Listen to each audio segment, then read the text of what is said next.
Quasi 2 settimane dopo l'apertura ufficiale al pubblico, il ministro della Cultura Alessandro Giuli è arrivato alla Biennale. Le polemiche roventi col presidente Pietrangelo Buttafuoco sull'apertura del padiglione russo, con tanto di invio di ispettori dal ministero, in un caso diventato internazionale, appaiono accantonate almeno per un giorno.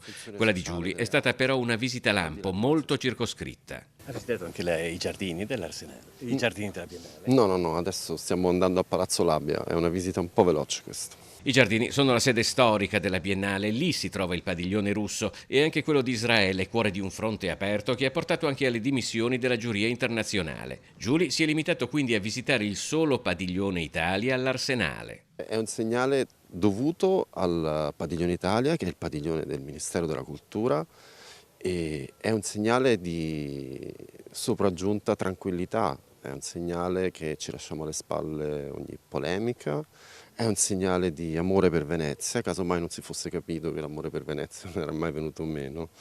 È un grande segnale d'amore per la Biennale, qualunque cosa sia accaduto, per la storia della Biennale e per tutto ciò che esprime insieme con il Ministero.